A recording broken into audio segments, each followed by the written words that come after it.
Le roi et la cuisinière de Cécile Portet. Il était une fois un roi qui aimait manger et organiser de somptueux repas composés de rôtis juteux et de pâtisseries crémeuses. Il désirait montrer à ses invités qu'il n'en favorisait aucun et servait une copieuse assiette à chacun. Ceux qui avaient un menu appétit devaient se forcer, nauséeux, à manger jusqu'à la dernière miette le contenu de leur assiette. Les plus gourmands devaient dissimuler les gargouillements de leur estomac, car à la fin du repas, ils restaient affamés. Personne n'osait se plaindre, mais la plupart des hôtes souffraient d'indigestion, de flatulence et de somnolence. Pire encore, certains ne supportaient pas le poisson et se retrouvaient couverts de pustules, d'autres ne digéraient pas les fruits et se tortillaient de douleur. Un jour, le roi entendit un de ses invités chuchoter à son voisin. « À quoi bon proposer de si délicieux repas si tout le monde se plaint de maux de ventre à la fin ?» Il interrogea ses convives, qui lui avouèrent qu'ils étaient rarement satisfaits des repas qu'on leur proposait. Ils souffraient souvent de douleurs qu'ils essayaient de dissimuler. Le roi se mit en colère et congédia ses cuisiniers. Il en employa d'autres qui obtinrent le même résultat. Alors l'un des convives lui proposa « Organisez un concours qui vous permettra de choisir le meilleur des cuisiniers. Son plat devra être savoureux, sans susciter des maux d'estomac. » Le roi trouva l'idée excellente et afficha partout dans le royaume l'annonce du concours. Viande, poissons, légumes, fruits, épices et aromates seraient à leur disposition et ils devraient produire le plat le plus savoureux qui satisferait toutes les papilles. Les meilleurs cuisiniers du royaume se présentèrent, préparant des mets délicats et raffinés. Mais à la fin de chaque repas, il y avait toujours un des convives qui se plaignait de crampes d'estomac. Le roi se dit que ces sujets étaient trop exigeants et qu'un cuisinier qui satisfaisait tout le monde n'existait pas. Et il s'apprêtait à mettre fin au concours quand une jeune cuisinière se présenta. Contrairement aux autres cuisiniers qui préparaient un seul menu avec tous les ingrédients, elle déposa sur la table des dizaines de petits plats, certains composés uniquement de poissons, d'autres de riz, d'autres de légumes décorés de fleurs. Devant l'étonnement du roi, la cuisinière déclara « Il est impossible de satisfaire tout le monde avec un seul menu. Alors je propose à mes hôtes de choisir ce qui leur conviendra. » Cette simple formule émerveilla le roi et satisfit tous les convives qui se régalèrent. Ceux qui avaient peu d'appétit choisirent des petites assiettes, les estomacs plus voraces préférèrent de grandes soucoupes et tout le monde picora les mets de son choix sans éprouver de douleur à la fin du repas. « Dorénavant, tu seras la cuisinière officielle du château et tes recettes seront diffusées dans tout le royaume, » s'exclama le roi. Chaque jour, on apportait des poissons, des bœufs, des moutons, des courges, des haricots, des potimarrons, des fraises, des cerises, des citrons, pour que la jeune cuisinière invente et décline des menus aux saveurs et aux couleurs variées. Le roi était heureux, ses invités toujours repus et bien portants. Mais dans les campagnes, on commençait à se moquer de ces repas impossibles à réaliser.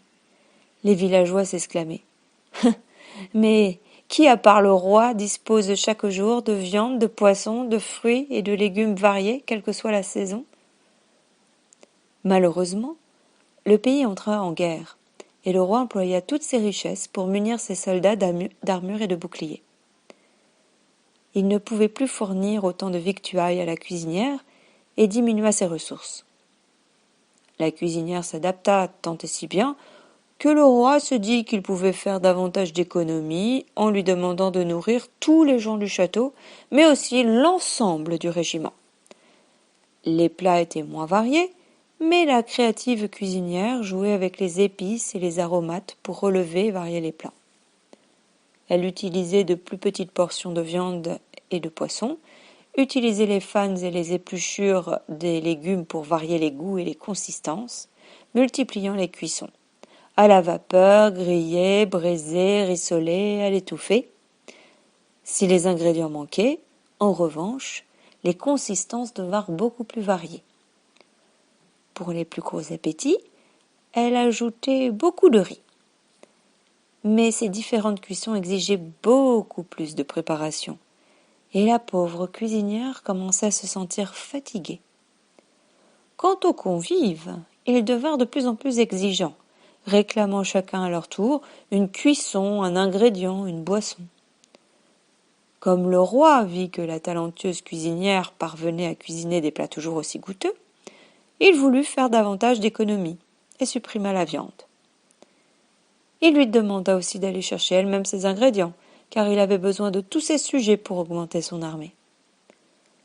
La courageuse cuisinière, de plus en plus fatiguée, mais toujours soucieuse de bien faire, continua à exécuter des plats pour nourrir les gens du château et tous les gardes et les soldats.